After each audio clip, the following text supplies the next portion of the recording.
Hello, everyone, and welcome to the Cinematic Schematic, the official podcast of the Cinematropolis.com, your home to thoughtful conversations on film, and this year's podcast media partner for the dCFF23 2023 Film Festival. I'm your host, Caleb Masters, and today we are looking at another one of dCenter's Oklahoma documentaries, Riding Legacy. This is one I'm really interested to dive into. So we're going to kick things off by talking with the director about what inspired him to make a documentary about this specifically underrepresented group of cowboys, before talking a little bit more about how they unearthed the history and maybe talk a little bit about what it might mean for us today. And lastly, we'll close out by talking a little bit about how you can watch the film. And before we get into today's conversation, just wanted to quickly note that if you're enjoying the show, make sure to listen and subscribe on your preferred podcast app. Doing so is going to make sure that you have podcasts sent directly to you. We have so many exclusive dCenter conversations, you won't want to miss it. So let's get to the film. Oklahoma's black culture is definitely rooted in cowboy culture. As a cowboy, when you wake up every morning, you put your jeans on, and you put your boots on, and you put your cowboy hat on, you walk that walk, you talk that talk. This is a lifestyle to us. We wake up and breathe, sleep, eat, and drink this. You know what I'm saying? This is just what we do. This is what we was born doing.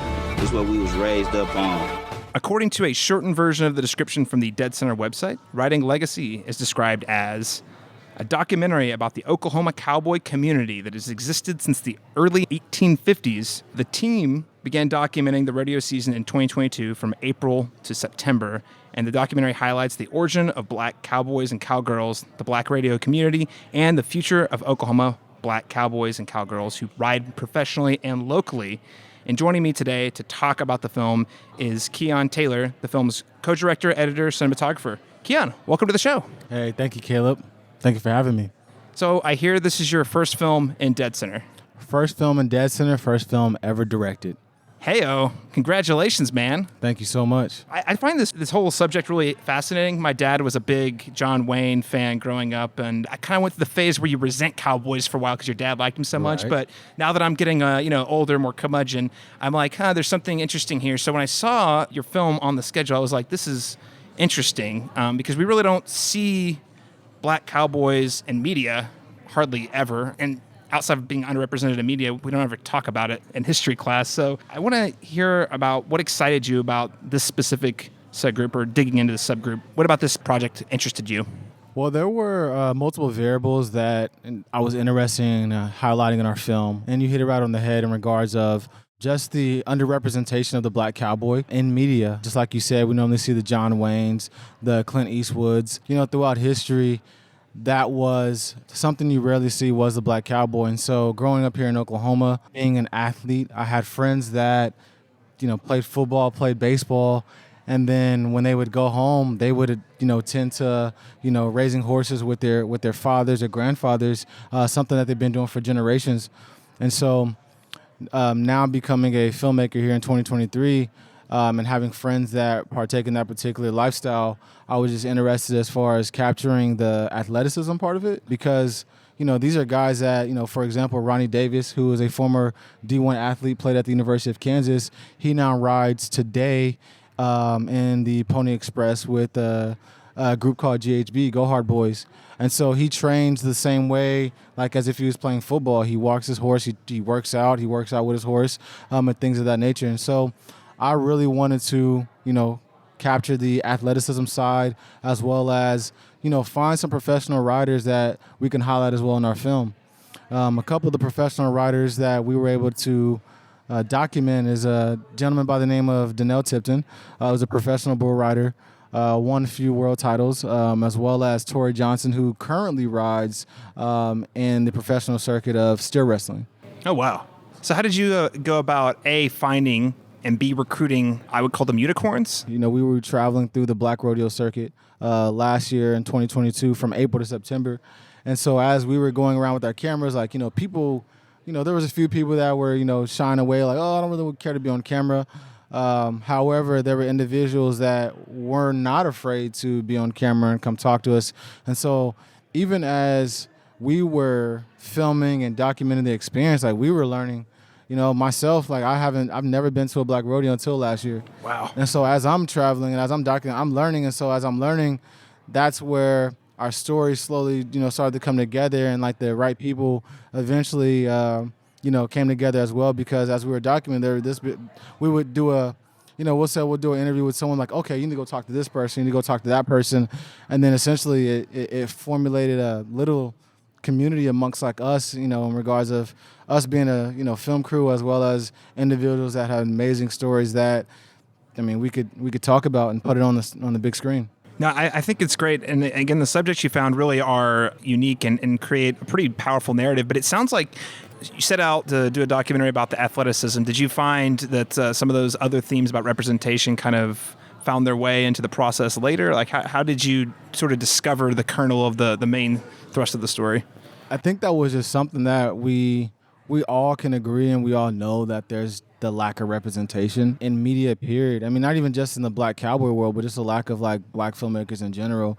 And so the fact of the matter is, like, knowing, just like I said, myself being here from Oklahoma, traveling to other places and other different states, we've kind of like don't really have our own sense of identity as like, okay, well, what do you guys do there, especially as a black culture? Because when you go to places like New York, of course, they got hip-hop, same thing with L.A. hip-hop. You got jazz in New Orleans, and Oklahoma really doesn't have, like, okay, what, other than, like, Black Wall Street.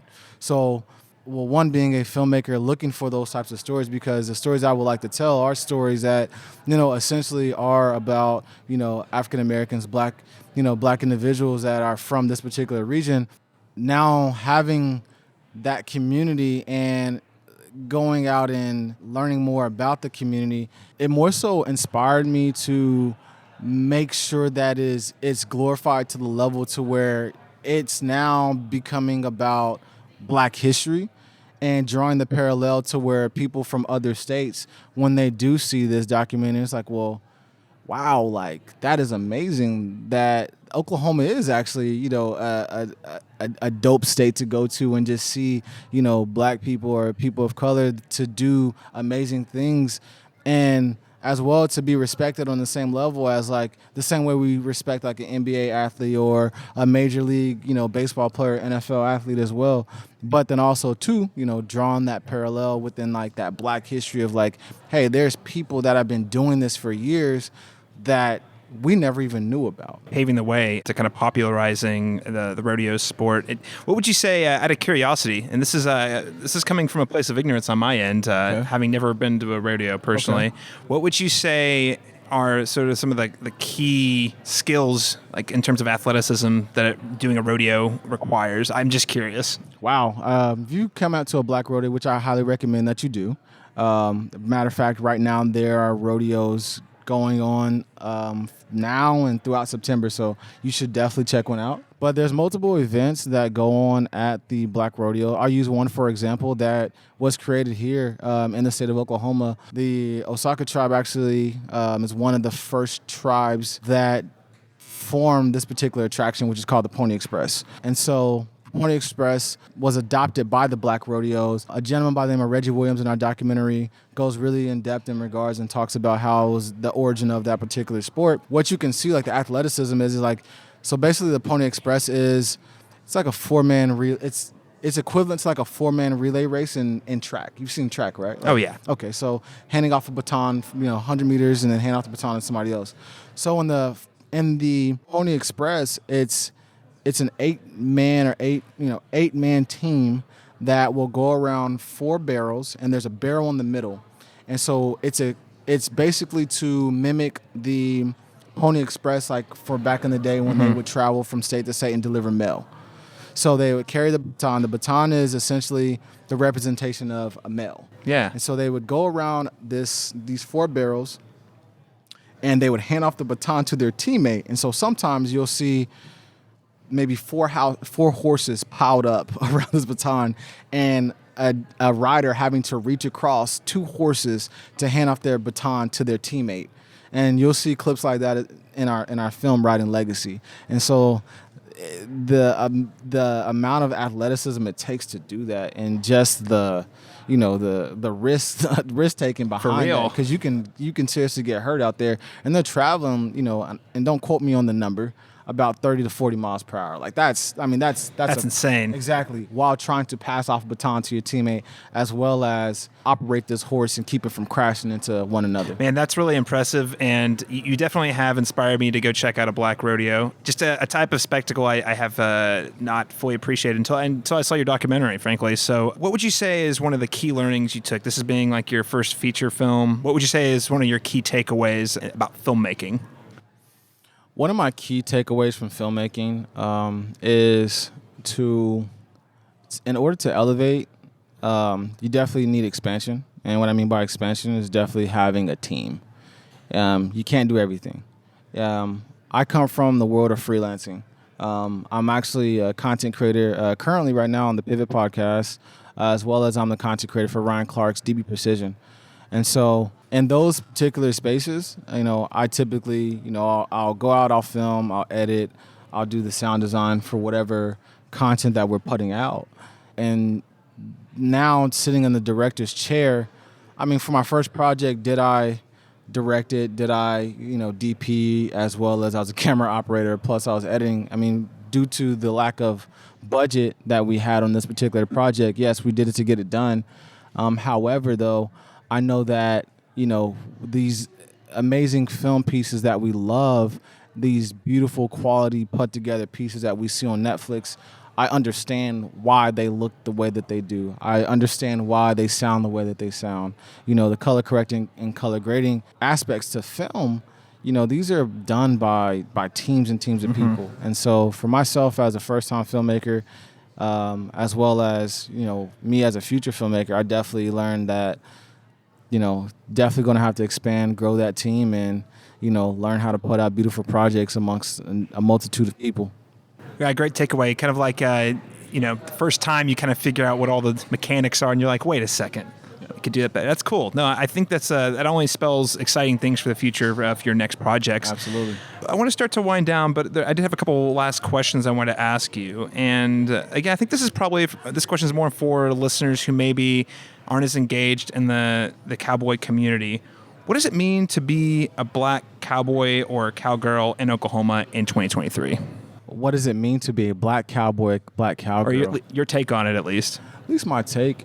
It's something to definitely be proud of, for this, but to have those types of skills, to be a part of something that essentially everyone cannot do. Like, that is something to be proud of. That is something to be inspired.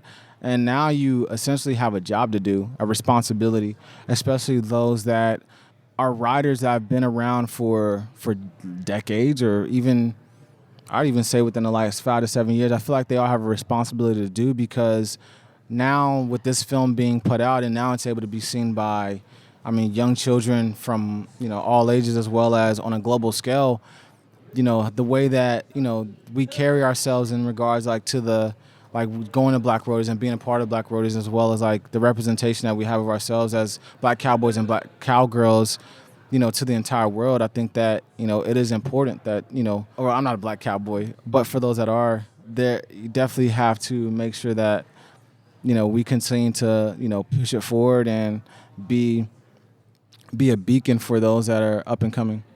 Yeah, I think I appreciate you sharing your perspective. And again, listeners, you got to check out the documentary. And not only do you see really feats of physical talent, but again, I think for me, it was hey, this is a whole new subculture. Let's sit back and learn. So the credits roll on the documentary. What do you hope audiences take away from the film? What are the kind of ideas or experiences you hope they have once the film concludes? Once the film concludes, I hope that was informative. I hope that, anyone that watches our film, they do their research. They definitely research the things that we're talking about, as well as, go to a rodeo, continue to support the community. That's the most important thing to us as a whole. And I can speak for Jay and Nicole on this. With the film, this may or may not make it to Netflix. We hope that it makes it to Netflix or a big streaming platform, or, we get a nice distributor that helps us, take this to the highest level possible. But even if that does not happen, more than anything, that is the black cowboy community here in Oklahoma continues to thrive or even grows from that. There's more sponsors that will go out and want to support, these riders. How do we take them from black rodeos to the professional circuit? Or how can we just make black rodeos even bigger? How can we get involved and to take this to, to make this a real like Oklahoma thing? One thing I do love about living in the state of Oklahoma is the fact that we support our own, the MIO, Made in Oklahoma. And not just black, it has to be white, it has to be Asian, it has to be all of us. Oklahoma's not that big of a state, and it's like that for a reason. And so we all have to get involved, and we all have to make sure that when we do watch this film, don't just get inspired and walk away, get inspired and go to a rodeo, and definitely make sure we keep that community thriving. All right, well, Kian, it's been a pleasure speaking with you today. It's been a pleasure as well, too. Where can people follow you and either your work or the future of the film online? You can follow our Instagram and Facebook at Riding Legacy Film. All right. Well, Kian, it's been a pleasure. Thanks so much for joining the Cinematic Schematic Yes, today. sir. Thank you so much, Caleb. And listeners, thank you for joining us. Again, you can keep up with all things DeadCenter, firstly by going to deadcenterfilm.org, but also by listening to the podcast, The Cinematic Schematics, subscribing and having episodes delivered to you each and every day of the festival. Thanks so much for joining us, everyone. We'll catch you again next time.